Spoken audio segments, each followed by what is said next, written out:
Hi friends, നമ്മളിന്ന് ഈ ഒരു ക്ലാസ്സിൽ പഠിക്കുന്നത് 2001-ലും 2005-ലും നടന്ന LPSC UPSC പരീക്ഷയിലെ സയൻസ് ഭാഗത്തു നിന്ന് എടുത്തിട്ടുള്ള ക്വസ്റ്റ്യൻസ് ആണ് നമ്മൾ നോക്കുന്നത്. അതിൻ്റെ എക്സ്പ്ലനേഷൻ വളരെ ചെറിയ രീതിയിൽ മാത്രമേ പറഞ്ഞിട്ടുള്ളൂ, നമുക്ക് മനസ്സിലാവുന്ന രീതിയിൽ മാത്രം. അപ്പോൾ രസാന്തരം, ഊർജാന്തരം, ജീവശാസ്ത്രം എന്നീ ഭാഗങ്ങളാണ് ഈ ഒരു ക്ലാസ്സിൽ ഉൾപ്പെടുത്തിയിട്ടുള്ളത്. അപ്പോൾ മാക്സിമം നിങ്ങൾ സ്പീഡിലിട്ട് കേൾക്കുക. 1 മണിക്കൂർ ഉള്ള ക്ലാസ് അരമണിക്കൂർ കൊണ്ട് കണ്ടു തീർക്കാൻ പറ്റും. അപ്പോൾ കേട്ട് തീർക്കാനായിട്ട് പറ്റും. അപ്പോൾ നിങ്ങൾ ഈ ക്വസ്റ്റ്യൻസ് നോക്കുക.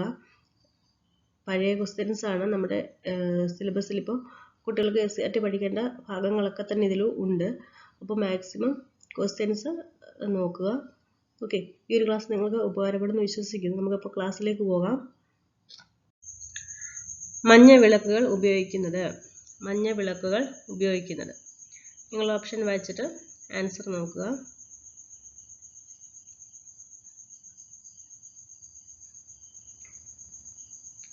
Right answer is option B, ദൃശ്യഫലം കൂട്ടുവാൻ. കണ്ണിന് ഏറ്റവും സുഖകരമായ നിറം മഞ്ഞയാണ്. സോഡിയം വേപ്പർ വിളക്കുകൾ പ്രദാനം ചെയ്യുന്ന പ്രകാശം ഏതാണ്? മഞ്ഞയാണ്. സോഡിയം വേപ്പർ വിളക്കുകൾ പ്രദാനം ചെയ്യുന്ന പ്രകാശം മഞ്ഞയാണ്. മഞ്ഞുള്ള പ്രദേശങ്ങളിൽ സഞ്ചരിക്കുന്ന മോട്ടോർ വാഹനങ്ങളുടെ ഹെഡ്ലൈറ്റുകളിൽ ഉപയോഗിക്കുന്ന നിറം ഏതാണ്? മഞ്ഞയാണ്. മഞ്ഞുള്ള പ്രദേശങ്ങളിൽ സഞ്ചരിക്കുന്ന മോട്ടോർ വാഹനങ്ങളുടെ ഹെഡ്ലൈറ്റുകളിൽ ഉപയോഗിക്കുന്ന നിറം ഏതാണ്? മഞ്ഞയാണ്. ഓക്കെ. പരീക്ഷണശാലയ്ക്കുള്ളിൽ അപകടത്തെ സൂചിപ്പിക്കാൻ ഉപയോഗിക്കുന്ന നിറം ഏതാണ്? മഞ്ഞയാണ്. പരീക്ഷണശാലയ്ക്കുള്ളിൽ അപകടത്തെ സൂചിപ്പിക്കാൻ ഉപയോഗിക്കുന്ന നിറം ഏതാണ്? മഞ്ഞയാണ്. ട്രാഫിക് സിഗ്നലുകളിൽ അപകടത്തെ സൂചിപ്പിക്കാൻ ഉപയോഗിക്കുന്ന നിറം ഏതാണ്? ചുമപ്പാണ്.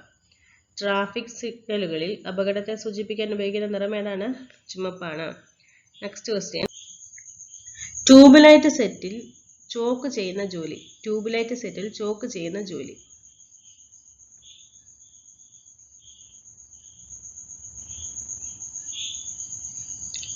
ഓപ്ഷൻ ബി, പ്രേരിത വൈദ്യുതി നൽകുന്നു. ആധുനിക ഫ്ലൂറസെന്റ് ലാമ്പുകളിൽ ഉപയോഗിക്കുന്ന ചോക്ക് ഇലക്ട്രോണിക് ചോക്കാണ്. ഏതാണ്? ഇലക്ട്രോണിക് ചോക്കാണ്. വലിയ ഫ്ലൂറസെന്റ് ട്യൂബുകളുടെ നീളം കുറച്ചും കുറഞ്ഞ പവറിൽ പ്രവർത്തിക്കാൻ പാകത്തിന് രൂപപ്പെടുത്തിയ ലാമ്പ് CFL ആണ്.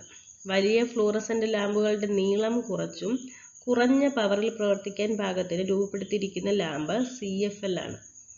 ഇലക്ട്രോമോട്ടീവ് ഫോഴ്സിന്റെ ചുരുക്ക രൂപമാണ് EMF. ഇലക്ട്രോമോട്ടീവ് ഫോഴ്സിന്റെ ചുരുക്ക രൂപമാണ് EMF. EMFന്റെ യൂണിറ്റ് വോൾട്ട് ആണ്. EMFന്റെ യൂണിറ്റ് എന്താണ്? വോൾട്ട് ആണ്. EMF.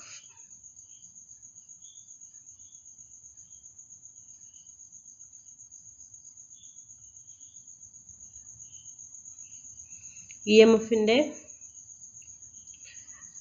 യൂണിറ്റ് എന്താണ്? വോൾട്ട് ആണ്.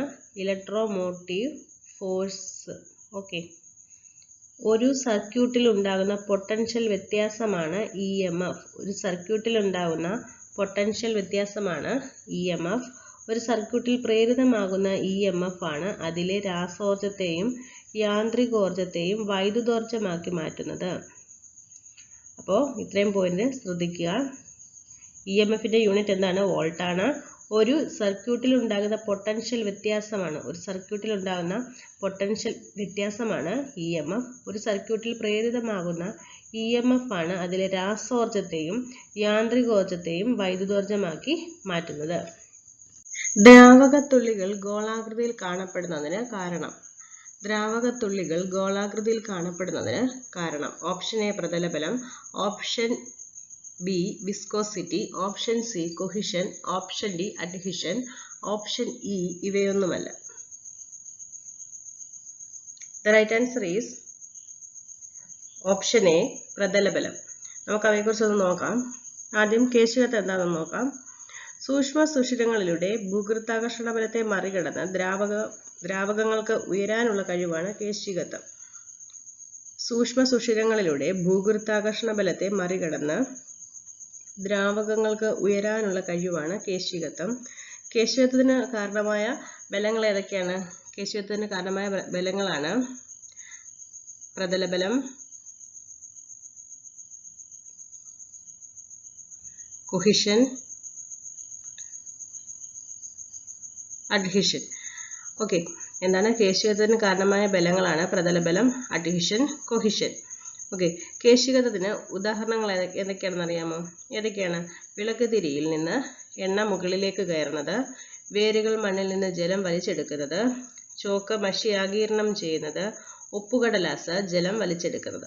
ഇതൊക്കെ വളരെ പ്രധാനപ്പെട്ട ഉദാഹരണങ്ങളാണ്. ഇവ ഏതിന് ഉദാഹരണമാണ്? കേശികത്വത്തിന് ഉദാഹരണമാണ്. ഓക്കെ, കേശിക താഴ്ച കാണിക്കുന്ന ദ്രാവകം ഏതാണ്? കേശിക താഴ്ച കാണിക്കുന്ന ദ്രാവകം മെർക്കുറിയാണ്. ഏതാണ്? മെർക്കുറിയാണ്. ഓക്കെ, അഡ്ഹീഷൻ ബലം കൊഹിഷൻ ബലത്തേക്കാൾ കൂടുതലായാൽ കേശിക ഉയർച്ച ഉണ്ടാകും. അഡ്ഹീഷൻ ബലം കൊഹിഷൻ ബലത്തേക്കാൾ കൂടുതലായാൽ കേശിക ഉയർച്ച ഉണ്ടാകും. കേശിക ഉയർച്ച കാണിക്കുന്ന ദ്രാവകം ഏതാണ്? ജലമാണ്. കേശിക ഉയർച്ച കാണിക്കുന്ന ദ്രാവകം ജലമാണ്. ചലിച്ചുകൊണ്ടിരിക്കുന്ന ദ്രാവക പാളികൾക്കിടയിൽ അനുഭവപ്പെടുന്ന ഘർഷണ ബലമാണ് ശ്യാനബലം. ചലിച്ചുകൊണ്ടിരിക്കുന്ന ദ്രാവക പാളികൾക്കിടയിൽ അനുഭവപ്പെടുന്ന ഘർഷണ ബലമാണ് ശ്യാനബലം, അല്ലെങ്കിൽ എന്താണ്? വിസ്കസ് ബലം. ഓക്കെ, ഒരു ദ്രാവക പാടയോ ദ്രാവക ഉപരിതലമോ അതിൻ്റെ വിസ്തീർണം പരമാവധി കുറയ്ക്കാൻ വേണ്ടി ഉളവാക്കുന്ന ബലമാണ് പ്രതലബലം. ഒരു ദ്രാവക പാടയോ ദ്രാവക ഉപരിതലമോ അതിൻ്റെ വിസ്തീർണം പരമാവധി കുറയ്ക്കാൻ വേണ്ടി ഉളവാക്കുന്ന ബലമാണ് പ്രതലബലം.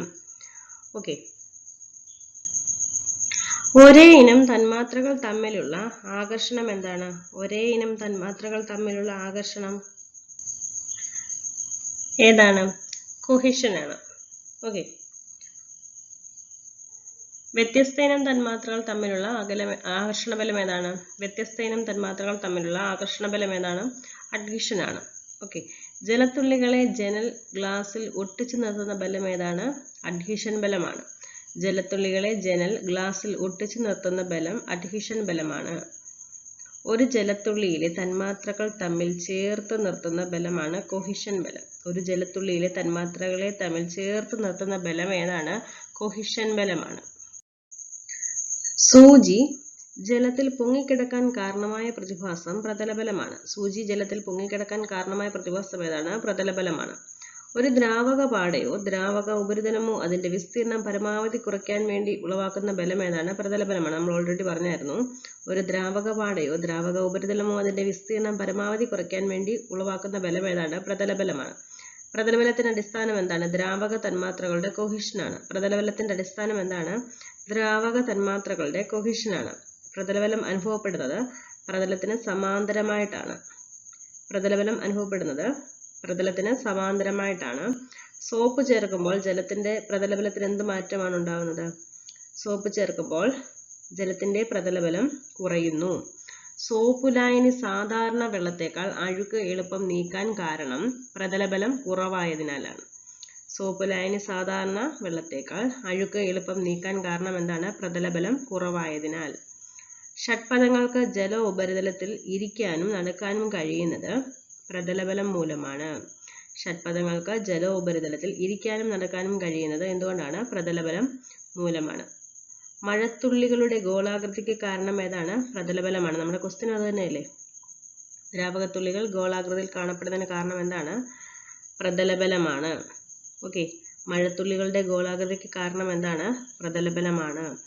ചൂട് കൂടുമ്പോൾ പ്രതലബലത്തിന് എന്ത് മാറ്റം സംഭവിക്കുന്നു? ചൂട് കൂടുമ്പോൾ പ്രതലബലം കുറയും. ചൂട് കൂടുമ്പോൾ പ്രതലബലം കുറയും. Okay, next question. പ്രസരണത്തിന് മാധ്യമം ആവശ്യമായ ഊർജ്ജ തരംഗമാണ് ഓപ്ഷൻ എ പ്രകാശ തരംഗം, ഓപ്ഷൻ ബി ശബ്ദ തരംഗം, ഓപ്ഷൻ സി റേഡിയോ തരംഗം, ഓപ്ഷൻ ഡി ഗാമ തരംഗം, ഓപ്ഷൻ ഡി ഇവയൊന്നുമല്ല. പ്രസരണത്തിന് മാധ്യമം ആവശ്യമായ ഊർജ്ജ തരംഗമാണ് പ്രകാശ തരംഗം, ശബ്ദ തരംഗം, റേഡിയോ തരംഗം, ഗാമ തരംഗം. ഇവയൊന്നുമല്ല. The right answer is option B, ശബ്ദ തരംഗം. ഓക്കെ, നമുക്ക് അവയെക്കുറിച്ച് കുറച്ച് കാര്യങ്ങൾ നോക്കാം. ഭൂകമ്പം, അഗ്നിപർവ്വത സ്ഫോടനം എന്നിവ ഉണ്ടാകുമ്പോൾ രൂപപ്പെടുന്ന ശബ്ദ തരംഗങ്ങളാണ് ഇൻഫ്രാസോണിക്. 20 ഹെർട്സിൽ കുറഞ്ഞതാണ് ഇൻഫ്രാസോണിക്. ഓക്കെ, ഭൂകമ്പം, അഗ്നിപർവ്വത സ്ഫോടനം എന്നിവ ഉണ്ടാകുമ്പോൾ രൂപപ്പെടുന്ന ശബ്ദതരംഗങ്ങളാണ് ഇൻഫ്രാസോണിക്. ഓക്കെ, ആന, തിമിംഗലം, ജിറാഫ് എന്നിവ പുറപ്പെടുവിക്കുന്ന ശബ്ദതരംഗങ്ങളാണ് ഇൻഫ്രാസോണിക്. ഇൻഫ്രാസോണിക് ആന, തിമിംഗലം, ജിറാഫ് എന്നിവ പുറപ്പെടുവിക്കുന്ന ശബ്ദതരംഗങ്ങളാണ് ഇൻഫ്രാസോണിക്. ഓക്കെ, 20,000 ഹെർട്സിൽ കൂടുതൽ ആവൃത്തിയുള്ള ശബ്ദതരംഗങ്ങളാണ് അൾട്രാസോണിക് തരംഗങ്ങൾ. 20,000 ഹെർട്സിൽ കൂടുതലുള്ളത്, 20,000 ഹെർട്സിൽ കൂടുതലുള്ള 20,000 ഹെർട്സിൽ കൂടുതലുള്ള 20,000 ഹെർട്സിൽ കൂടുതലുള്ള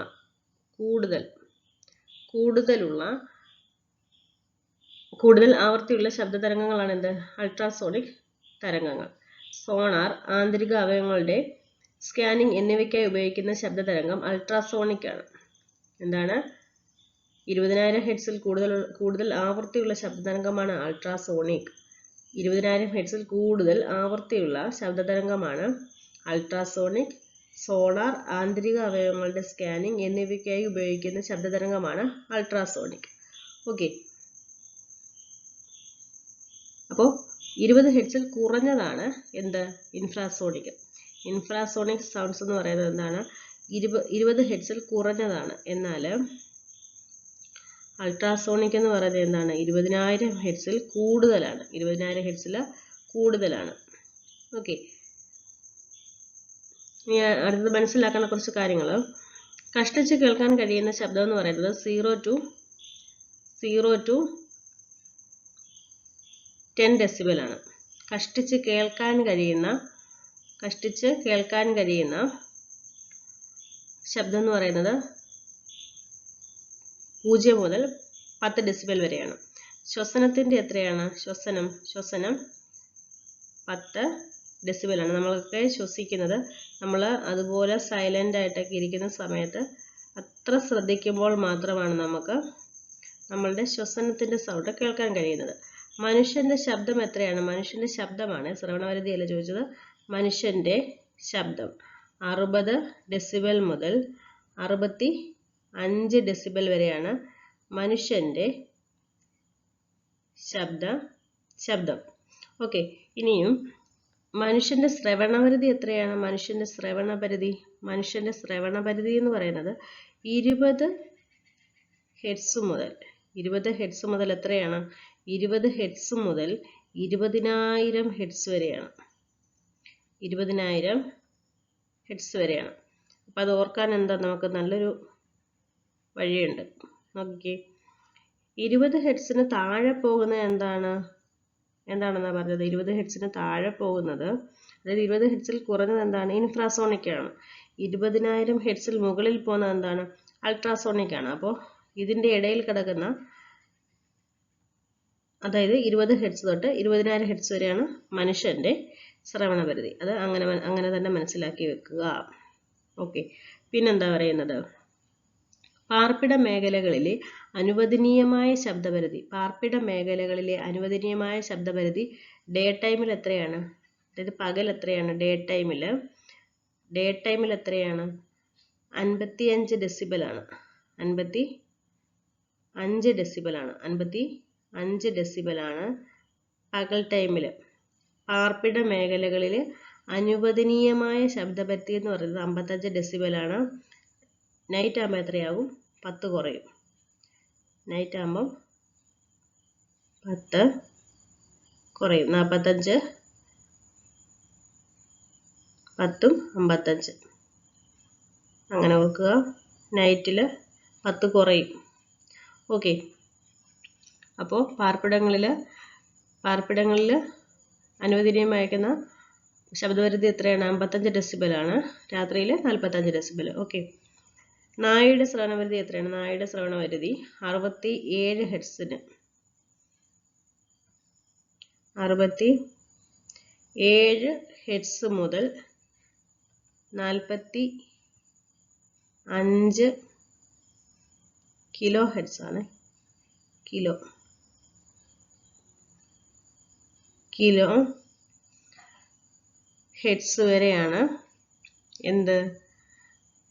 നായയുടെ ശ്രവണപരിധി. 67 ഹെർട്സ് മുതൽ 45 കിലോ ഹെർട്സ് വരെയാണ്. അവർക്ക് നമുക്ക് കേൾക്കാൻ കഴിയാത്ത സൗണ്ട് വരെ അവർക്ക് കേൾക്കാനായിട്ട് കഴിയും. ഓക്കെ, ഇനി മനസ്സിലാക്കി വെക്കേണ്ട കാര്യം, ശബ്ദത്തിൻ്റെ തീവ്രതയുടെ യൂണിറ്റ് എന്താണ്? അതാണ് എന്ത്? ഡെസിബൽ. ശബ്ദത്തിൻ്റെ തീവ്രതയുടെ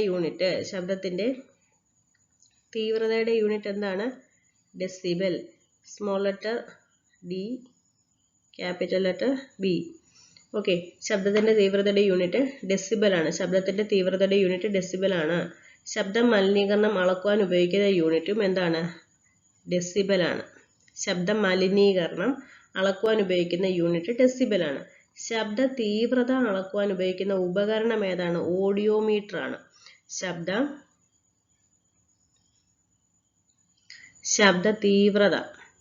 തീവ്രത അളക്കാൻ ഉപയോഗിക്കുന്ന ഉപകരണം ഏതാണ്? ഓഡിയോമീറ്റർ ആണ്. ഓക്കെ, ശബ്ദത്തിന്റെ ആവൃത്തിയുടെ യൂണിറ്റ് എന്താണ്? ശബ്ദത്തിന്റെ ആവൃത്തിയുടെ യൂണിറ്റ് ആണ് ഹെർട്സ്. ശബ്ദത്തിന്റെ ആവൃത്തിയുടെ യൂണിറ്റ് ആണ് ഹെർട്സ്. ഓക്കെ, ഇത്രയും കാര്യങ്ങൾ ശബ്ദത്തെക്കുറിച്ച് മനസ്സിലാക്കി വെക്കുക. വളരെ ഇമ്പോർട്ടൻ്റ് ആയ കാര്യമാണ്. ഓക്കെ, നമുക്ക് അടുത്ത ക്വസ്റ്റ്യനിലേക്ക് പോവാം. സൗരയൂഥത്തിലെ ഏറ്റവും വലിയ ഗ്രഹം ഏതാണ്? ഓപ്ഷൻ എ വ്യാഴം, ഓപ്ഷൻ ബി ശനി, option C Uranus, option D Neptune, option E ശുക്രൻ. സൗരയൂഥത്തിലെ ഏറ്റവും വലിയ ഗ്രഹം ഓപ്ഷൻ എ വ്യാഴം, ഓപ്ഷൻ ബി ശനി, option C Uranus, option D Neptune, option E ശുക്രൻ.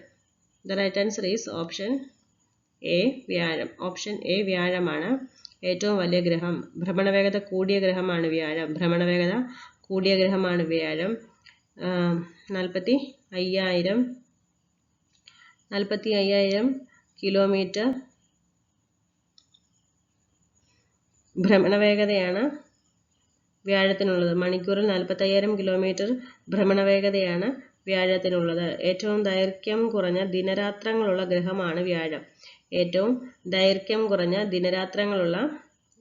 ഗ്രഹമാണ് വ്യാഴം. ഒരു വ്യാഴവട്ടക്കാലം എന്നതുകൊണ്ട് ഉദ്ദേശിക്കുന്നത് എന്താണ്? ഒരു വ്യാഴവട്ടക്കാലം എന്ന് പറയുന്നത് എന്താണ്? വ്യാഴഗ്രഹം സൂര്യനെ ഒരു തവണ പ്രദക്ഷിണം ചെയ്യാൻ എടുക്കുന്ന സമയം എന്ന് പറയുന്നത് ഏകദേശം 12 വർഷമാണ്. വ്യാഴഗ്രഹം സൂര്യനെ ഒരു തവണ പ്രദക്ഷിണം ചെയ്യാൻ എടുക്കുന്ന സമയത്തെയാണ് എന്തുദ്ദേശിക്കുന്നത്? ഒരു വ്യാഴവട്ടക്കാലം എന്ന് പറയുന്നത്. അത് എന്താണ്? 12 വർഷമാണ്. 12 വർഷം. അപ്പം നമ്മൾ ഈ ഒരു വ്യാഴവട്ടക്കാലം എന്ന് പറയുമ്പോൾ നമ്മുടെ മനസ്സിലേക്ക് വരുന്നത് ആരെയാണ്? കല്യാണിയമ്മയാണ്. ആരാണ്? രാമകൃഷ്ണ പിള്ളയുടെ ഭാര്യയാണ്. അപ്പോൾ അവര് അദ്ദേഹത്തിനോട് ജീവിച്ച ആ ഒരു ഓർമ്മകൾ പങ്കുവെച്ചെഴുതിയേക്കുന്ന ഒരു കൃതിയാണ് ഏത്?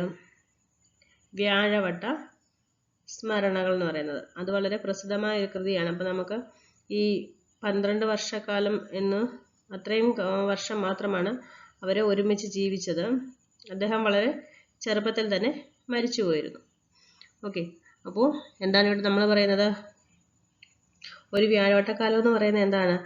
സൂര്യനെ വ്യാഴം വലം വെക്കാൻ എടുക്കുന്ന ആ ഒരു സമയം. ഓക്കെ, പൗരാണിക സങ്കല്പങ്ങളിലെ ബൃഹസ്പതി എന്നറിയപ്പെടുന്ന ഗ്രഹം ഏതാണ്? ബൃഹസ്പതി എന്നറിയപ്പെടുന്ന ഗ്രഹം വ്യാഴമാണ്. ഓക്കെ, ഗുരുത്വാകർഷണം ഏറ്റവും കൂടുതലുള്ള ഗ്രഹം വ്യാഴമാണ്. ഗുരുത്വാകർഷണ ബലം ഏറ്റവും കൂടുതലുള്ളത് ഏത് ഗ്രഹത്തിനാണ്? വ്യാഴത്തിനാണ്. ഓക്കെ, വസ്തുക്കൾക്ക് ഏറ്റവും അധികം ഭാരം അനുഭവപ്പെടുന്ന ഗ്രഹം വ്യാഴമാണ്. ഭൂഗുരുത്വാകർഷണ ബലം ഏറ്റവും കൂടുതലുള്ളത് വ്യാഴമാണ്. അപ്പോൾ തന്നെ നമുക്ക് മനസ്സിലാക്കാൻ കഴിയും എന്ത്? വസ്തുക്കൾക്ക് ഏറ്റവും കൂടുതൽ ഭാരം അനുഭവപ്പെടുന്നത് ഏത് ഗ്രഹത്തിലാണ്? വ്യാഴത്തിലാണ്. ഓക്കെ, ഏറ്റവും കൂടുതൽ പാലായന പ്രവേഗമുള്ള ഗ്രഹം വ്യാഴമാണ്. ഓക്കെ, വ്യാഴത്തിന്റെ 4 ഉപഗ്രഹങ്ങളെ കണ്ടുപിടിച്ചത് ഗലീലിയോ ഗലീലിയാണ്. വ്യാഴത്തിന്റെ 4 ഉപഗ്രഹങ്ങളെ കണ്ടുപിടിച്ചത് ഗലീലിയോ ഗലീലിയാണ്. ഓക്കെ, അപ്പം നമുക്ക് അത്രയും കാര്യങ്ങൾ മനസ്സിലാക്കി വെക്കാം. അടുത്ത ക്വസ്റ്റ്യനിലേക്ക് പോവാം. ഭൂതലത്തിലെത്തുന്ന സൗരോർജത്തിന്റെ അളവ് option A 56%, option B 50%, option C 47%, option D 39%, option E 24%. ഭൂതലത്തിലെത്തുന്ന സൗരോർജത്തിന്റെ അളവ്. സൗരോർജത്തിന്റെ അളവ് എത്രയാണ്? Option C 47%, option C 47%. ഭൂമിയുടെ ഊർജ സ്രോതസ് ആരാണ്? ഭൂമിയുടെ ഊർജ സ്രോതസ് സൂര്യനാണ്. ഭൂമിയുടെ ഊർജ സ്രോതസ് സൂര്യനാണ്. സൂര്യന്റെ ഊർജ പ്രസരണം സൗരവികിരണം അല്ലെങ്കിൽ സൂര്യതാപനം. സൂര്യന്റെ ഊർജ പ്രസരണം എങ്ങനെയാണ് അറിയപ്പെടുന്നത്? സൗരവികിരണം അല്ലെങ്കിൽ സൂര്യതാപനം. ഓക്കെ. സൗരോർജം ഭൂമിയിലെത്തുന്നത് ഹ്രസ്വതരംഗ രൂപത്തിലാണ്. സൗരോർജം ഭൂമിയിലെത്തുന്നത് ഹ്രസ്വതരംഗ രൂപത്തിലാണ്. ഭൂമി പുറംതള്ളുന്ന താപമാണ് ഭൗമവികിരണം. ഭൂമി പുറംതള്ളുന്ന താപമാണ് ഭൗമവികിരണം. ഭൗമവികിരണം നടക്കുന്നത് ദീർഘതരംഗ രൂപത്തിലാണ്. ഭൗമവികിരണം നടക്കുന്നത് ദീർഘതരംഗ രൂപത്തിലാണ്. അന്തരീക്ഷം ചൂടാകുന്നതിനുള്ള കാരണം എന്താണ്? ഭൗമവികിരണമാണ്. അന്തരീക്ഷം ചൂടാകുന്നതിനുള്ള കാരണം ഭൗമവികിരണമാണ്. Okay, next question. ഭൂകമ്പ തരംഗങ്ങളുടെ തീവ്രത അളക്കാൻ ഉപയോഗിക്കുന്ന ഉപകരണം. ഭൂകമ്പ തരംഗങ്ങളുടെ തീവ്രത. ഭൂകമ്പ തരംഗങ്ങളുടെ തീവ്രത അളക്കാൻ ഉപയോഗിക്കുന്ന ഉപകരണം ഏതാണ്?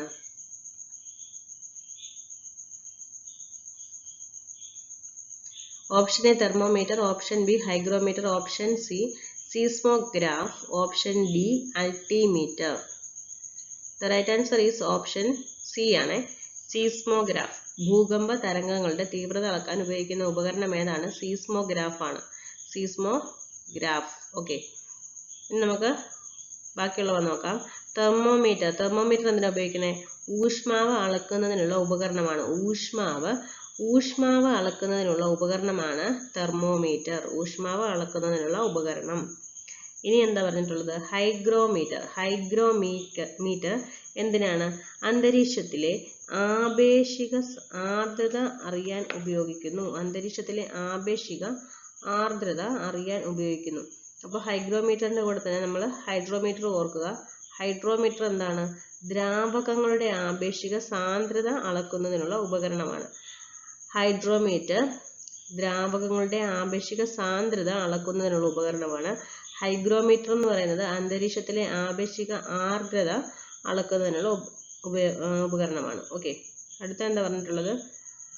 അൾട്ടിമീറ്റർ. അൾട്ടിമീറ്റർ എന്തിനു വേണ്ടിയിട്ടാണ്? ഉയരം അളക്കുന്നതിനുള്ള ഉപകരണമാണ്. അൾട്ടിമീറ്റർ ഉയരം അളക്കുന്നതിനുള്ള ഉപകരണമാണ്. അൾട്ടിമീറ്റർ ഉയരം അളക്കുന്നതിനുള്ള ഉപകരണം. അതിൻ്റെ ഒപ്പം തന്നെ ആലോചിച്ച് വെച്ചേക്കുക.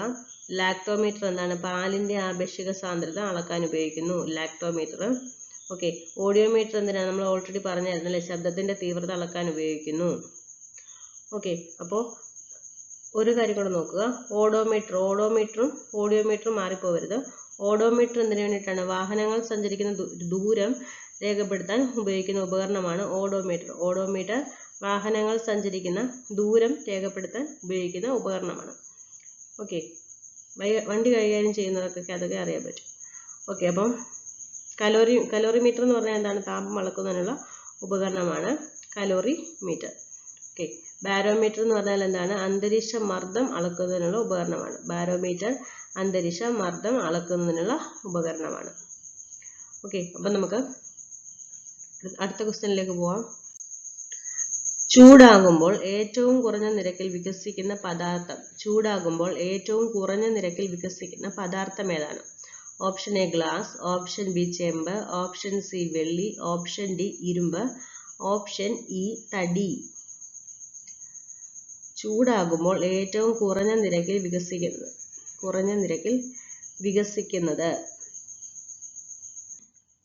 Right answer is option A glass. ചൂടാകുമ്പോൾ ഏറ്റവും കുറഞ്ഞ നിരക്കിൽ വികസിക്കുന്ന പദാർത്ഥം. ചൂടാകുമ്പോൾ ഏറ്റവും കുറഞ്ഞ നിരക്കിൽ വികസിക്കുന്ന പദാർത്ഥമാണ് ഗ്ലാസ്.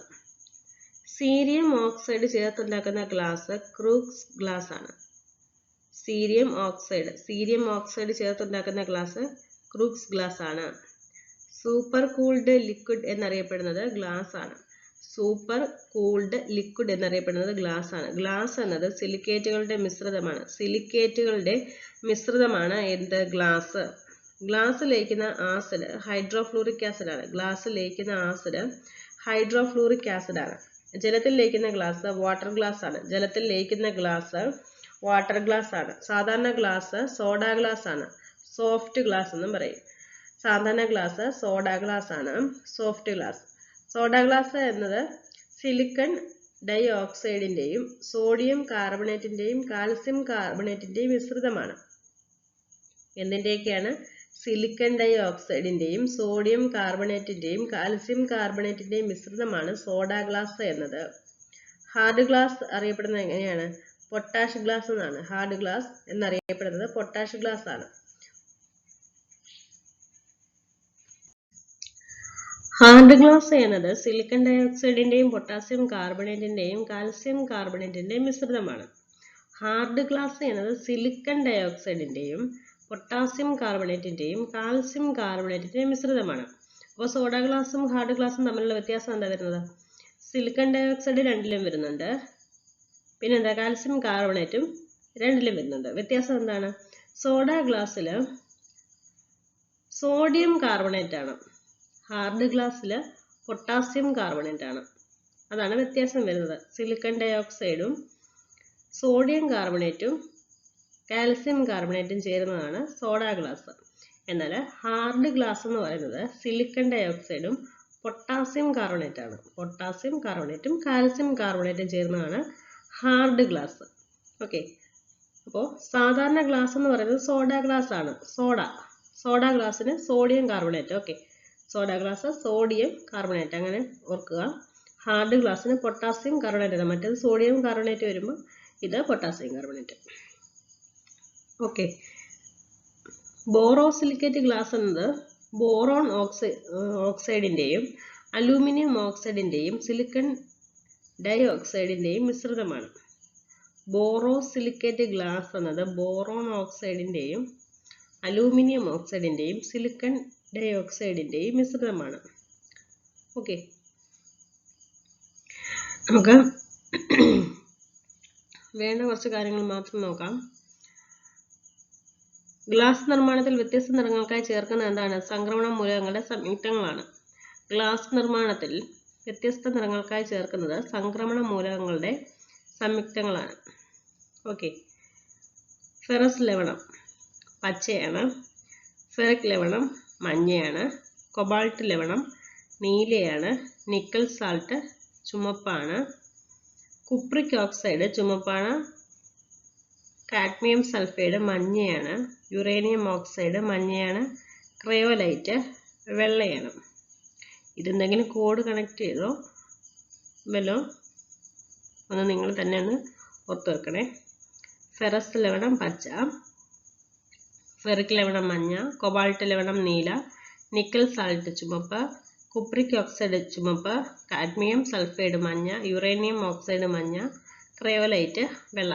വിവിധ സംക്രമണ മൂലകങ്ങൾ ഗ്ലാസിന് നൽകുന്ന നിറങ്ങളാണ് നമ്മൾ ഇപ്പോൾ പറഞ്ഞത്. ഓക്കെ. ഗ്ലാസ് നിർമ്മാണത്തിൽ വ്യത്യസ്ത നിറങ്ങൾക്കായി ചേർക്കുന്നത് സംക്രമണ മൂലകങ്ങളുടെ സംയുക്തങ്ങളാണ്. നമ്മൾ പീരിയോഡിക് ടേബിൾ ഒക്കെ പഠിക്കുമ്പോൾ പഠിക്കുന്നുണ്ട്. Okay.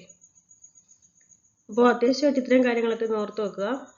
Water glass, soda glass, hard glass. Okay. നമുക്ക് അടുത്ത ക്വസ്റ്റ്യനിലേക്ക് പോവാം.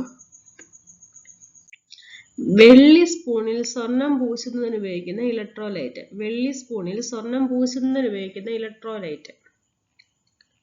Option A silver cyanide, option B sodium cyanide and gold cyanide, option C silver nitrate, option D aluminium sulphate. The right answer is option B, sodium cyanide and gold cyanide. രാസപ്രവർത്തനം വഴി വൈദ്യുതി ഉൽപ്പാദിപ്പിക്കുന്ന സ്രോതസ്സാണ് cell. രാസപ്രവർത്തനം വഴി വൈദ്യുതി ഉൽപ്പാദിപ്പിക്കുന്ന സ്രോതസ് ഏതാണ്? സെല്ലാണ്. ജലീയ ലായനിയിലോ ഉരുകിയ അവസ്ഥയിലോ വിപരീത ചാർജുള്ള അയോണുകളായി മാറുന്ന സംയുക്തങ്ങളാണ് ഇലക്ട്രോലൈറ്റുകൾ. ഇലക്ട്രോലൈറ്റുകൾ എന്ന് പറഞ്ഞാൽ എന്താണ്? ജലീയ ലായനിയിലോ ഉരുകിയ അവസ്ഥയിലോ വിപരീത ചാർജുള്ള അയോണുകളായി മാറുന്ന സംയുക്തങ്ങളാണ് ഇലക്ട്രോലൈറ്റുകൾ. ഒരു ഇലക്ട്രോലൈറ്റിലൂടെ വൈദ്യുതി കടത്തിവിടുമ്പോൾ അയോണുകൾ വേർതിരിയുന്ന പ്രതിഭാസമാണ് വൈദ്യുത വിശ്ലേഷണം. ഒരു ഇലക്ട്രോലൈറ്റിലൂടെ വൈദ്യുതി കടത്തിവിടുമ്പോൾ അയോണുകൾ വേർതിരിയുന്ന പ്രതിഭാസമാണ് വൈദ്യുത വിശ്ലേഷണം. ഇലക്ട്രോലൈറ്റുകളിലേക്ക് വൈദ്യുതി കടത്തിവിടുന്ന ബാറ്ററിയുടെ ധ്രുവങ്ങളുമായി ബന്ധിപ്പിച്ചിട്ടുള്ള ദണ്ഡുകളാണ് ഇലക്ട്രോഡുകൾ. ഇലക്ട്രോലൈറ്റിലേക്ക് വൈദ്യുതി കടത്തിവിടുന്ന ബാറ്ററിയുടെ ധ്രുവങ്ങളുമായി ബന്ധിപ്പിച്ചിട്ടുള്ള ദണ്ഡുകളാണ് ഇലക്ട്രോഡുകൾ. ഓക്സീകരണം സംഭവിക്കുന്ന ഇലക്ട്രോഡാണ് ആനോഡ്. ഓക്സീകരണം സംഭവിക്കുന്ന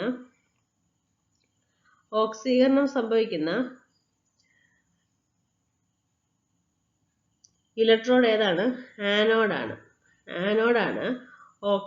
ഓക്സീകരണം സംഭവിക്കുന്ന ഇലക്ട്രോഡ്. നിരോക്സീകരണം സംഭവിക്കുന്ന ഇലക്ട്രോഡ് ഏതാണ്? കാഥോഡാണ്. നിരോക്സീകരണം സംഭവിക്കുന്ന ഇലക്ട്രോൺ ഏതാണ്? കാഥോഡാണ്. ഓക്കെ. സോഡിയം ക്ലോറൈഡ് ലായനി വൈദ്യുത വിശ്ലേഷണത്തിന് വിധേയമാകുമ്പോൾ കാഥോഡിൽ ലഭിക്കുന്ന പദാർത്ഥം ഏതാണ്?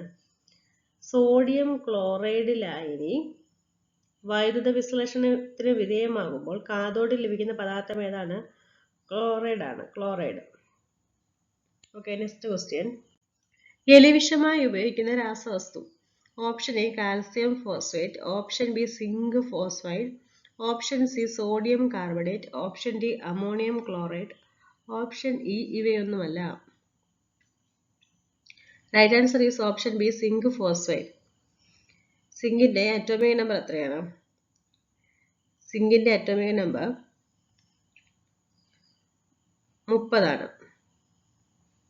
30 ആണ്. നാഗം എന്നറിയപ്പെടുന്നത്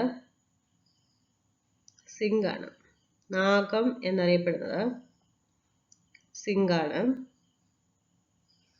സ്വേദന പ്രക്രിയയിലൂടെ ശുദ്ധീകരിക്കുന്ന ലോഹങ്ങളാണ് സിങ്കും മെർക്കുറിയും. സ്വേദന പ്രക്രിയയിലൂടെ ശുദ്ധീകരിക്കുന്ന ലോഹങ്ങൾ ഏതൊക്കെയാണ്? Zinc, mercury. ഇൻസുലിൻ അടങ്ങിയിരിക്കുന്ന ലോഹമാണ് സിങ്ക്. പൗഡർ, ക്രീം എന്നിവയിൽ അടങ്ങിയിരിക്കുന്ന സിങ്ക് സംയുക്തം സിങ്ക് ഓക്സൈഡ് ആണ്. പൗഡർ, ക്രീം എന്നിവയിൽ അടങ്ങിയിരിക്കുന്ന സിങ്ക് സംയുക്തം എന്ന് പറയുന്നത് എന്താണ്? സിങ്ക് ഓക്സൈഡ് ആണ്. റബ്ബറിലെ ഫില്ലറായി ഉപയോഗിക്കുന്ന സിങ്ക് സംയുക്തം സിങ്ക് ഓക്സൈഡ് ആണ്. റബ്ബറിലെ ഫില്ലറായി ഉപയോഗിക്കുന്ന സിങ്ക് സംയുക്തം സിങ്ക് ഓക്സൈഡ് ആണ്. പെയിന്റിലെ വെളുത്ത വർണ്ണകമായി ഉപയോഗിക്കുന്നത് സിങ്ക് ഓക്സൈഡ് ആണ്. ഓക്കെ, നമുക്ക് നെക്സ്റ്റ് ക്വസ്റ്റ്യനിലേക്ക് പോവാം. ലോഹമല്ലാത്തതേത്? Option A calcium, option B platinum, option C rubidium, option D mercury, option E sulphur. Right answer is option E sulphur. Sulphur എന്ന് പറയുന്നത് 16ാം ഗ്രൂപ്പ് മൂലകമാണ്. അതായത് ഓക്സിജൻ ഫാമിലിയാണ്. കാൽസ്യം എന്ന് പറയുന്നത് 2ാം ഗ്രൂപ്പ് മൂലകമാണ്. എന്താണ്? ആൽക്കലൈൻ എർത്ത് ലോഹങ്ങളിൽ വരും. റുബീഡിയം എന്ന് പറയുന്നത് എന്താണ്? 1ാം ഗ്രൂപ്പ് മൂലകമാണ്. അപ്പോൾ അറിയപ്പെടുന്നത് എങ്ങനെയാണ്? ആൽക്കലി ലോഹങ്ങൾ. ഇനിയും പ്ലാറ്റിനം, മെർക്കുറി എന്താണ്? സംക്രമണ മൂലകങ്ങളാണ് പ്ലാറ്റിനവും മെർക്കുറിയും. ഓക്കെ, മെർക്കുറി വരുന്നത് 12ാമത്തെ ഗ്രൂപ്പിലാണ്. പ്ലാറ്റിനം വരുന്നത് 10ാമത്തെ ഗ്രൂപ്പിലാണ്. ഓക്കെ, പിന്നെന്താണ്? സൾഫറിന്റെ അറ്റോമിക സംഖ്യ എത്രയാണ്? സൾഫറിന്റെ അറ്റോമിക സംഖ്യ 16 ആണ്. എളുപ്പമല്ലേ ഓർക്കാൻ? സൾഫർ 16ാം ഗ്രൂപ്പിലെ മൂലകമാണ്. സൾഫറിന്റെ അറ്റോമിക സംഖ്യ 16 ആണ്. റേഡിയോ ആക്റ്റീവ് ഐസോട്ടോപ്പുകൾ ഇല്ലാത്ത മൂലകമാണ് സൾഫർ. സൾഫറിന്റെ പ്രത്യേകത എന്താണ്? റേഡിയോ ആക്റ്റീവ് ഐസോട്ടോപ്പുകൾ ഇല്ലാത്ത മൂലകമാണ് sulphur. Okay.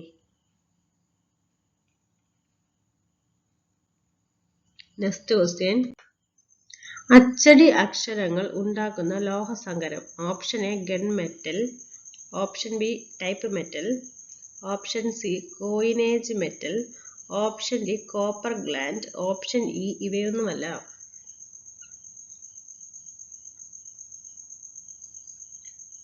Right answer is option B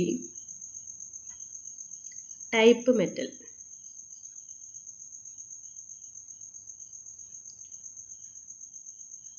അപ്പോൾ ലോഹസങ്കരങ്ങളും ഉപയോഗങ്ങളും ഒന്ന് നോക്കാം. അൽനിക്കോ എന്ന് പറയുന്നത് കാന്തം നിർമ്മിക്കാൻ വേണ്ടിയിട്ടാണ്, നമ്മൾ പഠിക്കുന്നുണ്ട് അല്ലേ? അൽനിക്കോ കാന്തം നിർമ്മിക്കാൻ വേണ്ടിയിട്ട്. Soldering wire. ഓട് പാത്രങ്ങളും പ്രതിമകളും ഉണ്ടാക്കാൻ വേണ്ടിയിട്ട്. ഗൺമെറ്റല് തോക്കിന്റെ ബാരൽ നിർമ്മിക്കാൻ വേണ്ടിയിട്ട്. Nichrome heating element. അലൂമിനിയം നാണയം, പാത്രം, പ്രതിമ, ആഭരണം എന്നിവയ്ക്ക് വേണ്ടിയിട്ട് ഉപയോഗിക്കുന്നു. മാംഗനീസ് സ്റ്റീൽ പാറ തുരക്കുന്ന ഡ്രില്ലിംഗ് ബിറ്റ്, റെയിൽപാളങ്ങൾ, ചക്രങ്ങളുടെ അച്ചുതണ്ട്, രക്ഷാകവചങ്ങൾ.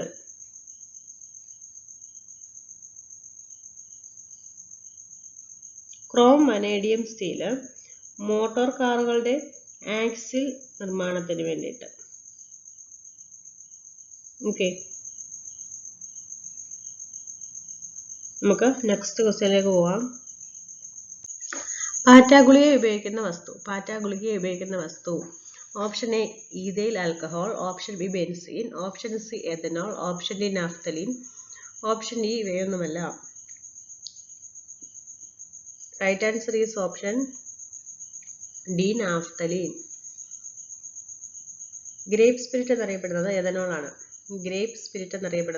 എഥനോൾ ആണ്. എഥനോളിന്റെ ഉപയോഗങ്ങൾ എന്തൊക്കെയാണ്? ഇന്ധനം, ബിവറേജ്, ആൽക്കഹോൾ, തെർമോമീറ്ററുകൾ ഉപയോഗിക്കുന്നു, ഓർഗാനിക് സംയുക്തങ്ങളുടെ നിർമ്മാണം, പ്രിസർവേറ്റീവ്, ലായകമായി ഉപയോഗിക്കുന്നു. ഏറ്റവും ലഘുവായ അരോമാറ്റിക് സംയുക്തമാണ് ബെൻസിൻ. ഏറ്റവും ലഘുവായ അരോമാറ്റിക് സംയുക്തമാണ് ബെൻസിൻ, C6H6. ഏറ്റവും ലഘുവായ അരോമാറ്റിക് സംയുക്തമാണ് ബെൻസീൻ. Okay, next question. കണ്ണാടികളും ലെൻസുകളും നിർമ്മിക്കാൻ ഉപയോഗിക്കുന്ന ഗ്ലാസ് ഏതാണ്? Option A flint glass, option B soft glass, option C safety glass, option D fibre glass, option E soda glass. Right answer is option A flint glass. നമ്മൾ ഗ്ലാസിനെ കുറിച്ച് പറഞ്ഞിട്ടുണ്ടായിരുന്നു. Okay,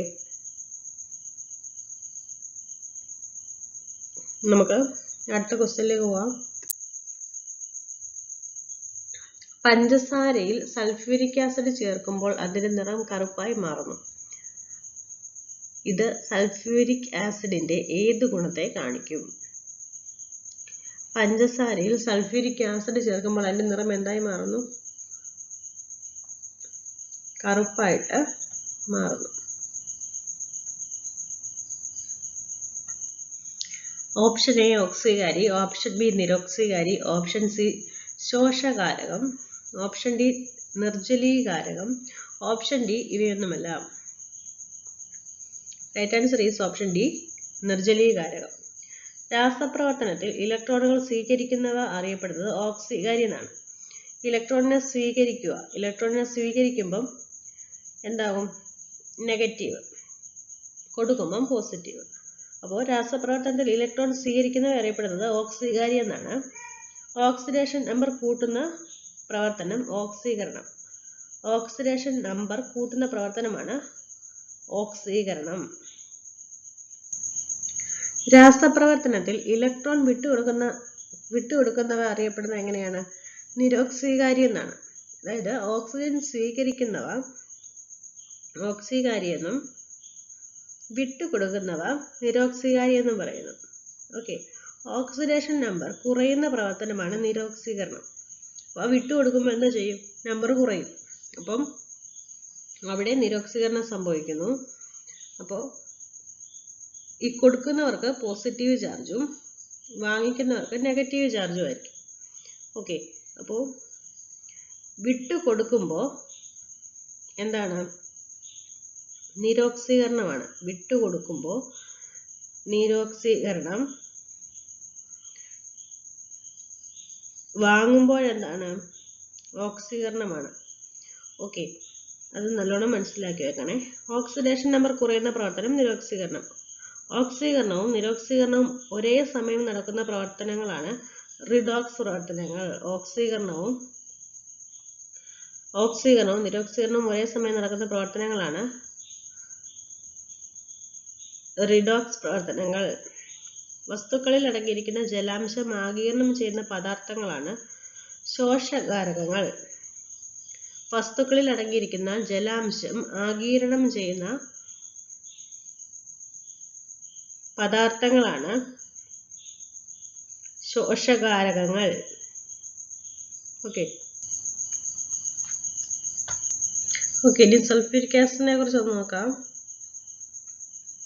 sulphuric ആസിഡിന്റെ രാസസൂത്രം H2SO4. ഞാൻ എഴുതുന്നത് ഇങ്ങനെയൊക്കെ അങ്ങ് ആയിപ്പോന്നാണ്. H2SO4 സൾഫ്യൂരിക് ആസിഡിന്റെ രാസസൂത്രമാണ് H2SO4. സൾഫ്യൂരിക് ആസിഡ് ജലത്തിൽ ലയിക്കുന്നു. രാസവസ്തുക്കളുടെ രാജാവ് എന്നറിയപ്പെടുന്നത് സൾഫ്യൂരിക് ആസിഡാണ്. സൾഫ്യൂരിക് ആസിഡ് ഉപയോഗിച്ച് നിർമ്മിക്കുന്ന വളങ്ങളാണ് അമോണിയം സൾഫേറ്റും സൂപ്പർ ഫോസ്ഫേറ്റും. ഓക്കെ, നമുക്ക് അടുത്ത ക്വസ്റ്റ്യനിലേക്ക് പോവാം. മനുഷ്യന്റെ അസ്ഥിവ്യൂഹത്തിൽ എത്ര അസ്ഥികളുണ്ട്? Option A 106, option B 108, option C 200, option D 206, option E 208. The right answer is option D 206. നമുക്ക് കുറച്ച് പോയിന്റുകൾ നോക്കാം. വീഡിയോയുടെ ലെങ്ത് വളരെ കൂടുകയാണ്. തന്നെയല്ല, നമുക്കിത് പാർട്ടായിട്ട് ചെയ്യേണ്ടിയും വരും. മാത്രവുമല്ല, അസ്ഥി എന്ന് പറയുന്ന ഒരു ഭാഗം വളരെ ലെങ്ത് ആയിട്ടുണ്ട്. ഓക്കെ, നമുക്ക് വേണ്ടപ്പെട്ട കുറച്ച് പോയിന്റുകൾ മാത്രം നോക്കാം. ഒരു ശിശു വളർന്നു വരുമ്പോൾ അസ്ഥികളുടെ എണ്ണം കുറയുന്നു. ഒരു ശിശു വളർന്നു വരുമ്പോൾ അസ്ഥികളുടെ എണ്ണം എന്ത് ചെയ്യുന്നു? കുറയുന്നു. ഓക്കെ, അനുബന്ധ അസ്ഥികൂടത്തിലെ അസ്ഥികൾ എത്രയാണ്?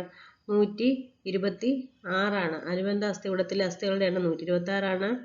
അക്ഷ അസ്ഥികൂടത്തിലെ അസ്ഥികളുടെ എണ്ണം എത്രയാണ്? 80 ആണ്.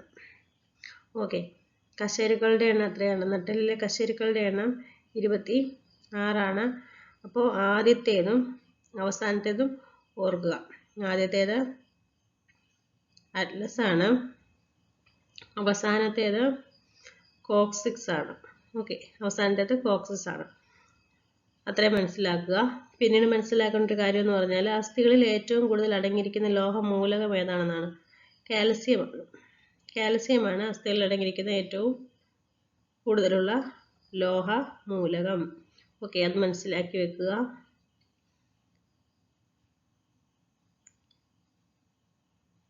രണ്ടോ അതിലധികമോ അസ്ഥികൾ ചേർന്ന ഭാഗത്തെയാണ് എന്ത് പറയുന്നത്? സന്ധി. സന്ധി എന്ന് പറയുന്നത് രണ്ടോ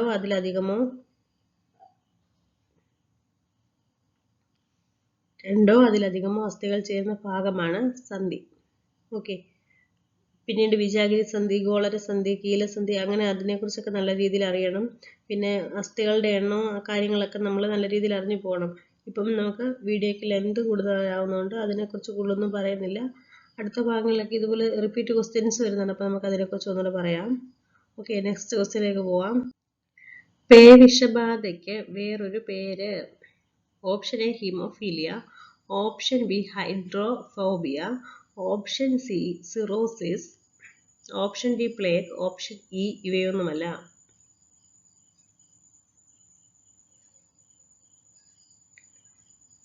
right answer is hydrophobia. Hydrophobia എന്ന് പറഞ്ഞാൽ എന്താ, ജലത്തോടുള്ളൊരു പേടിയാണ് ഹൈഡ്രോഫോബിയ എന്ന് പറയുന്നത്. അപ്പം അത് കണക്ട് ചെയ്യാൻ വേണ്ടിയിട്ട് ഈ പേവിഷബാധ ഏറ്റവർ വെള്ളം കണ്ടാൽ പേടിക്കും എന്നൊക്കെ പറയത്തില്ലേ, അപ്പം ഹൈഡ്രോഫോബിയ എന്ന് പറയുന്നത് ജലത്തോടുള്ള ഭയമാണ്. ജലത്തോടുള്ള ഭയമാണ് ഹൈഡ്രോഫോബിയ. ഓക്കെ. സൈനോഫോബിയ എന്ന് പറഞ്ഞാൽ പട്ടിയോടുള്ള ഭയമാണ്. സൈനോഫോബിയ, അത് സൈനോഫോബിയാണ് കേട്ടോ, സൈനോഫോബിയ. എൻഡമോഫോബിയ എന്താണ്? ഷഡ്പദങ്ങളോടുള്ള ഭയമാണ് എൻഡമോഫോബിയ. ഓക്കെ, നമുക്ക് നെക്സ്റ്റ് ക്വസ്റ്റ്യനിലേക്ക് പോവാം. ജാം, സ്ക്വാഷ് തുടങ്ങിയവ കേടുകൂടാതിരിക്കാൻ അവയിൽ ചേർക്കുന്ന രാസവസ്തു lactic acid, benzoic acid, folic acid, amino acid ഇവയൊന്നുമല്ല. Right answer is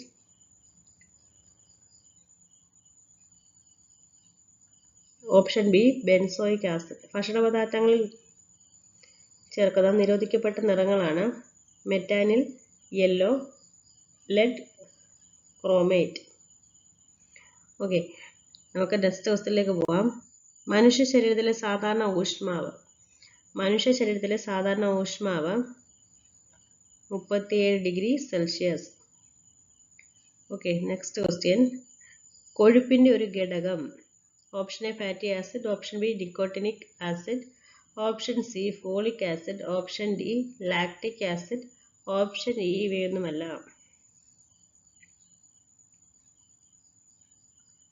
right answer is option A fatty acid.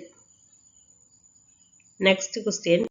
എലിച്ചള്ള് പരത്തുന്ന രോഗം. Option A plague, option B malaria, option C ക്ഷയം, ഓപ്ഷൻ ഡി മഞ്ഞപ്പിത്തം, ഓപ്ഷൻ ഇ ഇവയൊന്നുമല്ല.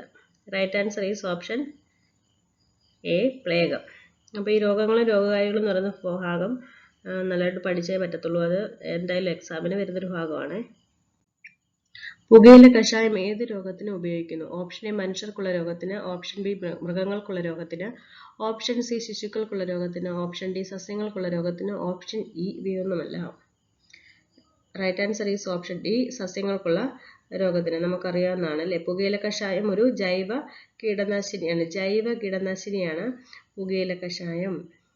ഓക്കെ, മറ്റ് ജൈവ കീടനാശിനികളാണ് വേപ്പിൻ കുരുസത്ത്, വേപ്പെണ്ണ മിശ്രിതം. പുകയില കഷായത്തിലെ ഘടകങ്ങളാണ് പുകയില, ബാർ സോപ്പ്, ജലം.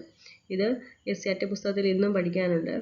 അപ്പോൾ ഇത് 2000-ലെ 2005-ലെയും ക്വസ്റ്റ്യൻ ആണ്. അപ്പോൾ ഇത് നിർബന്ധമായിട്ടും പഠിക്കണം. ഓക്കെ, നെക്സ്റ്റ് ക്വസ്റ്റ്യനിലേക്ക് പോവാം. തൈറോയിഡ് ഗ്രന്ഥി ഉൽപ്പാദിപ്പിക്കുന്ന തൈറോക്സിൻ എന്ന ഹോർമോൺ നിർമ്മിക്കുന്നതിന് ആവശ്യമായത്. Option A calcium, option B ഇരുമ്പ്, option C iodine, option D sodium, option E ഇവയൊന്നുമല്ല. Right answer is option C iodine.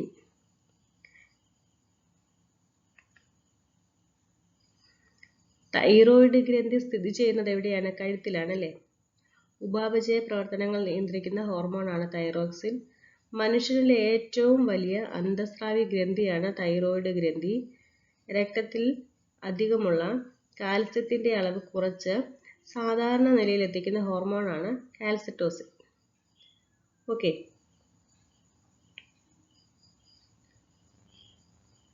നമുക്ക് അടുത്ത ക്വസ്റ്റ്യനിലേക്ക് പോവാം. ഒരു മൂലകത്തിലെ അറ്റോമിക സംഖ്യ എന്നത്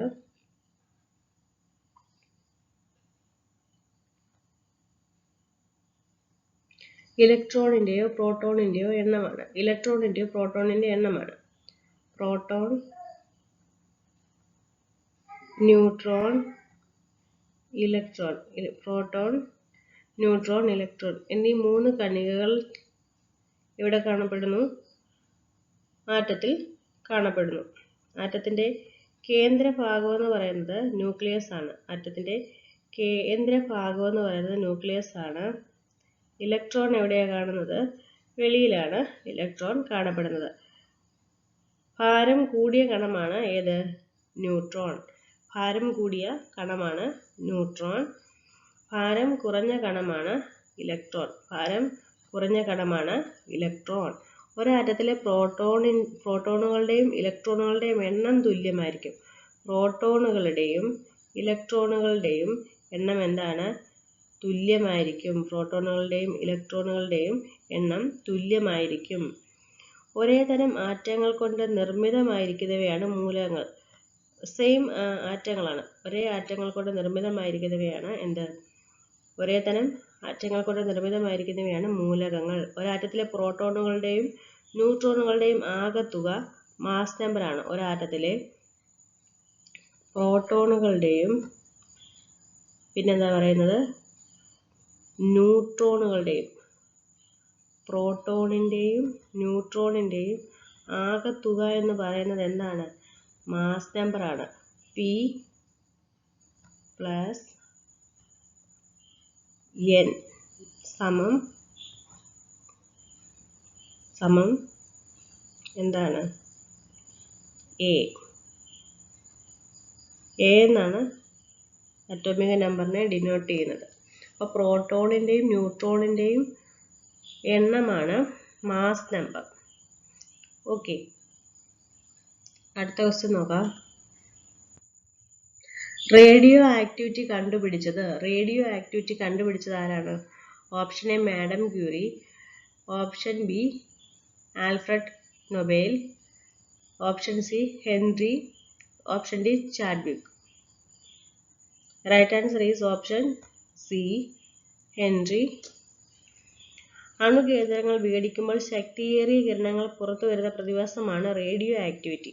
അണുകേന്ദ്രങ്ങൾ വിഘടിക്കുമ്പോൾ ശക്തിയേറിയ കിരണങ്ങൾ പുറത്തു വരുന്ന പ്രതിഭാസമാണ് radioactivity. Okay, radioactive പദാർത്ഥങ്ങളിൽ നിന്നും പുറന്തള്ളപ്പെടുന്ന 3 വികിരണങ്ങളാണ് alpha, beta, gamma. Radioactive പദാർത്ഥങ്ങളിൽ നിന്നും പുറന്തള്ളപ്പെടുന്ന 3 വികിരണങ്ങളാണ് ആൽഫ, ബീറ്റ, ഗാമ. നമുക്ക് അടുത്ത ക്വസ്റ്റ്യനിലേക്ക് പോവാം. അലസവാതങ്ങളിൽ ഉൾപ്പെടാത്തത് option A helium, option B argon, option C krypton, option D hydrogen. Right answer is option D hydrogen. അലസവാതകങ്ങൾ 18ാമത്തെ ഗ്രൂപ്പിലാണ് ഉള്ളത്.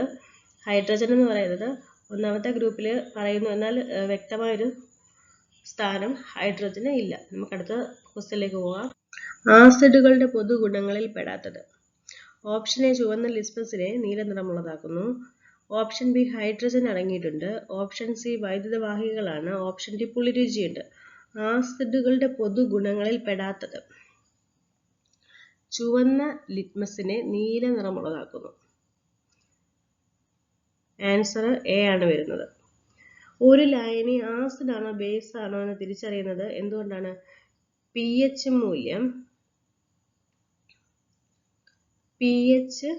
മൂല്യം നോക്കിയാണ് ഒരു വസ്തു ആസിഡ് ആണോ ബേസ് ആണോ, അല്ലെങ്കിൽ ഒരു ലായനി ആസിഡ് ആണോ ബേസ് ആണോ എന്ന് തിരിച്ചറിയുന്നത്. ഇവിടെ നോക്കിക്കേ, ആസിഡുകളുടെ പൊതുഗുണങ്ങളിൽ പെടാത്തതാണ് ചോദിച്ചേക്കുന്നത്. പെടാത്തത് ചുവന്ന ലിറ്റ്മസിനെ നീല നിറമുള്ളതാക്കുന്നു. അങ്ങനെയല്ല, ബ്ലൂ ടു എന്താണ്?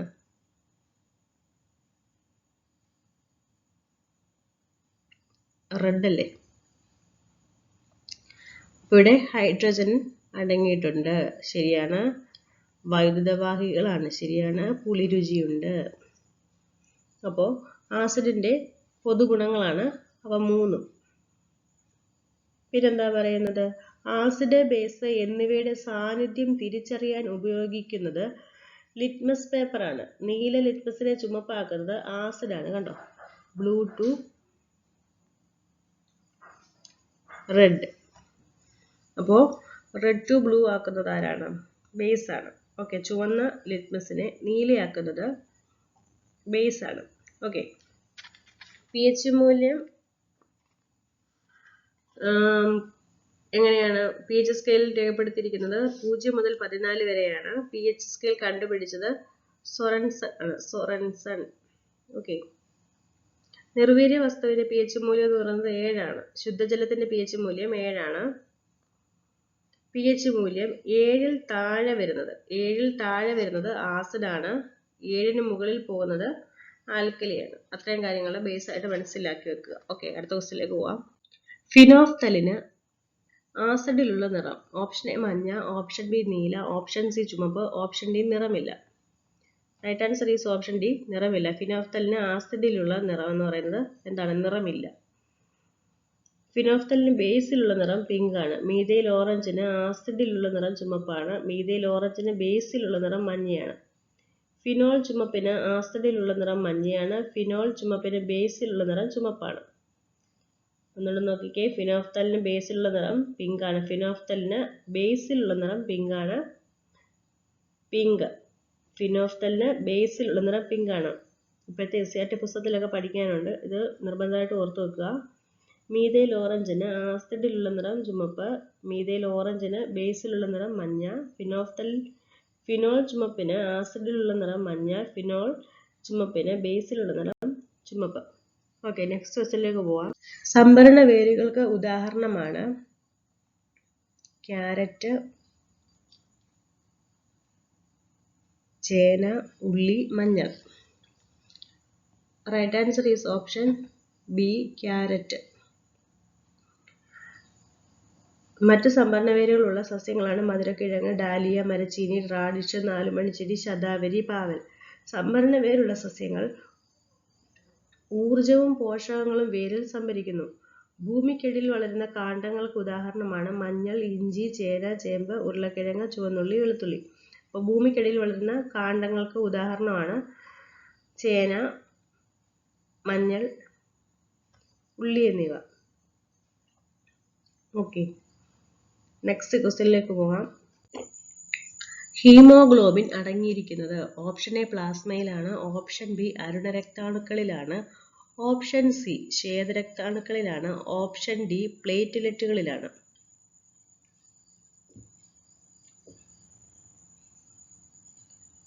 Right answer is option B, അരുണരക്താണുക്കളിലാണ്. രക്തകോശങ്ങളാണ് അരുണരക്താണുക്കളും ശ്വേതരക്താണുക്കളും പ്ലേറ്റ്ലെറ്റുകളും. ശ്വേതരക്താണുക്കൾ neutrophil, basophil, eosinophil, monocyte, lymphocyte എന്നിവയാണ്. ശ്വേതരക്താണുക്കൾ എന്ന് പറയുന്നത് neutrophil, basophil, eosinophil, monocyte, lymphocyte. രക്തത്തിന് ചുമപ്പ് നിറം നൽകുന്ന വർണ്ണകമാണ് ഹീമോഗ്ലോബിൻ. രക്തത്തിന് ചുമപ്പ് നിറം നൽകുന്ന വർണ്ണകമാണ് ഹീമോഗ്ലോബിൻ. ഹീമോഗ്ലോബിനിൽ അടങ്ങിയിരിക്കുന്ന ധാതുവാണ് ഇരുമ്പ്. ഹീമോഗ്ലോബിനിൽ അടങ്ങിയിരിക്കുന്ന ധാതുവാണ് ഇരുമ്പ്. Okay, next question. മാരക വിഷമുള്ള കൂണാണ്. Right answer is option D, Amanita phalloides. Amanita ഫില്ലോഡിസിൽ അമാനിറ്റിൻ എന്ന മാരക വിഷം അടങ്ങിയിരിക്കുന്നു. ഈ വിഷം കരൾ, കിഡ്നി എന്നീ അവയവങ്ങളുടെ പ്രവർത്തനത്തെ തടസ്സപ്പെടുത്തുന്നു. ഓക്കെ, ഭക്ഷ്യയോഗ്യമായ കൂണുകളാണ് പാൽക്കൂൺ, ചിപ്പിക്കൂൺ. Next question. പിത്തരസം ഉൽപ്പാദിപ്പിക്കുന്നത് ഓപ്ഷൻ എ ആഗ്നേയഗ്രന്ഥി, ഓപ്ഷൻ ബി ചെറുകുടലിലെ ഗ്രന്ഥികളാണ്, ഓപ്ഷൻ സി കരളാണ്, ഓപ്ഷൻ ഡി ആമാശയ ഗ്രന്ഥികളാണ്. Right answer is option C, കരളാണ്. കരൾ ഉൽപ്പാദിപ്പിക്കുന്ന ദഹനരസമാണ് പിത്തരസം. പിത്തരസം സംഭരിക്കപ്പെടുന്നത് പിത്താശയത്തിലാണ്. രാസാഗ്നികൾ അടങ്ങിയിട്ടില്ലാത്ത ദഹനരസമാണ് പിത്തരസം. രാസാഗ്നികൾ അടങ്ങിയിട്ടില്ലാത്ത ദഹനരസമാണ് പിത്തരസം. പിത്തരസത്തിന്റെ നിറം പച്ചയും മഞ്ഞയും കലർന്ന നിറമാണ്. Okay, next. ആഹാര പദാർത്ഥത്തിലെ ജലം ശരീരത്തിലേക്ക് ആഗിരണം ചെയ്യുന്നത് ഓപ്ഷൻ എ വൻകുടലാണ്, ഓപ്ഷൻ ബി ചെറുകുടലാണ്, ഓപ്ഷൻ സി മലാശയമാണ്, ഓപ്ഷൻ ഡി ആമാശയമാണ്. Right answer is option A, വൻകുടലാണ്. ദഹനത്തിലെ അന്തിമ ഉൽപ്പന്നങ്ങളാണ് ഗ്ലൂക്കോസ്, ജീവകങ്ങൾ, ധാതുക്കൾ, ജലം, amino acid, fatty acid, glycerol. വായുടെ തുടർച്ചയായി കാണപ്പെടുന്ന പേശി നിർബന്ധമായ ഭാഗമാണ് ഗ്രസനി. അന്നനാളം ആരംഭിക്കുന്നത് ഗ്രസനിയിൽ നിന്നാണ്. ഓക്കെ, അപ്പോൾ ദഹനവ്യവസ്ഥ എന്ന് പറയുന്ന ഒരു ഭാഗം നല്ല വൃത്തിക്ക് പഠിക്കുമ്പോൾ നമുക്കിത് കൂടുതലായിട്ട് മനസ്സിലാവും. നമുക്ക് വീഡിയോയുടെ ലെങ്ത് കൂടുന്നത് കൊണ്ട് പോയിന്റുകളൊക്കെ ചുരുക്കി പറയുകയാണ്. ഓക്കെ, നമുക്ക് നെക്സ്റ്റ് ക്വസ്റ്റ്യനിലേക്ക് പോവാം. ഒരു തരുണാസ്ഥി മത്സ്യമാണ്.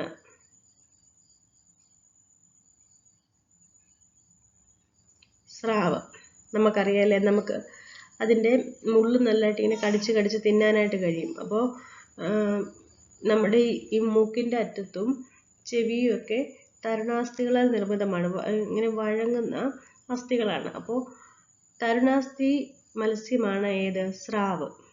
ഓക്കെ, ഒരു തരുണാസ്ഥി മാത്രമുള്ള മത്സ്യമാണ് തിരണ്ടി.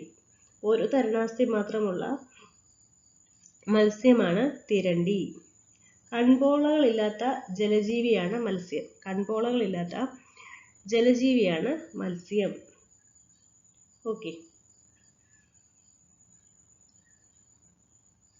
നമുക്ക് അടുത്ത ക്വസ്റ്റ്യനിലേക്ക് പോവാം. ശരീരത്തിൽ ആകെയുള്ള നാഡികളുടെ എണ്ണം. ഓപ്ഷൻ എ 12 ജോഡി, ഓപ്ഷൻ ബി 31 ജോഡി, ഓപ്ഷൻ സി 43 ജോഡി, ഓപ്ഷൻ ഡി 52 ജോഡി. Right answer is option C 43 ജോഡി. എക്സ്പ്ലെയിൻ ചെയ്യുന്നില്ല കേട്ടോ, ലെങ്ത് കൂടി പോകുന്നുണ്ടേ. ഭക്ഷണമായി ഉപയോഗിക്കുന്ന ഒരു ആസിഡാണ്.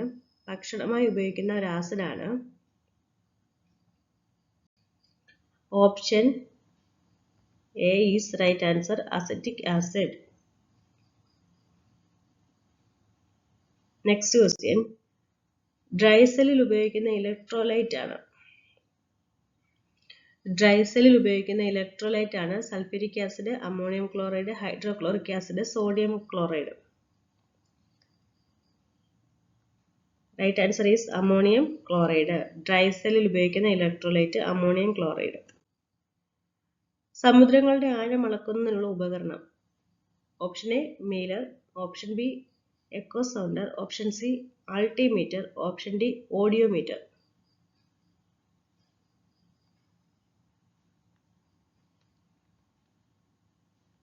Right answer is option B echo sounder. ശബ്ദം ജലത്തിനടിയിലെ വസ്തുവിൽ തട്ടി പ്രതിധ്വനി ഉണ്ടാക്കുന്നതിന് എടുക്കുന്ന സമയം കണക്കാക്കി ആ വസ്തുവിലേക്കുള്ള അകലം മനസ്സിലാക്കുന്നതിന് ഉപയോഗിക്കുന്ന ഉപകരണമാണ് echo sounder. Okay, next question. ശബ്ദമലിനീകരണത്തിന് കാരണമാകുന്ന ശബ്ദത്തിന്റെ തീവ്രത.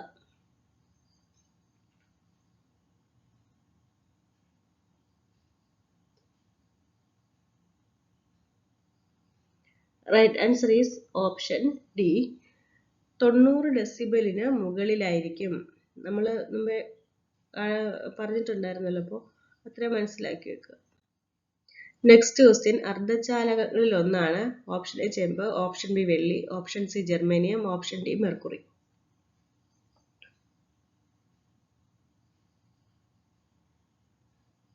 അർദ്ധചാലകങ്ങളിൽ ഒന്നാണ്. Right answer is option C germanium. വംശനാശ ഭീഷണി നേരിടുന്ന ജീവികളുടെ വിവരങ്ങൾ അടങ്ങുന്ന രേഖ. Right answer is option A red data book. Red data book പ്രസിദ്ധീകരിച്ചത് IUCN ആണ്. IUCNന്റെ പൂർണ്ണരൂപം എന്താണ്? International Union for Conservation of Nature and Natural Resources. വംശനാശം നേരിടുന്ന ജീവിവർഗങ്ങളെ അടയാളപ്പെടുത്തുന്ന IUCNന്റെ ഒരു പ്രത്യേക സംരംഭമാണ് red list. Okay, next question. കൃത്രിമ ജീൻ നിർമ്മിച്ച ഇന്ത്യൻ വംശജനായ ശാസ്ത്രജ്ഞനാണ്.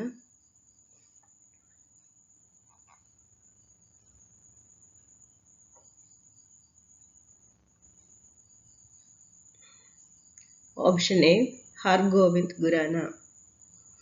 ഓക്കെ,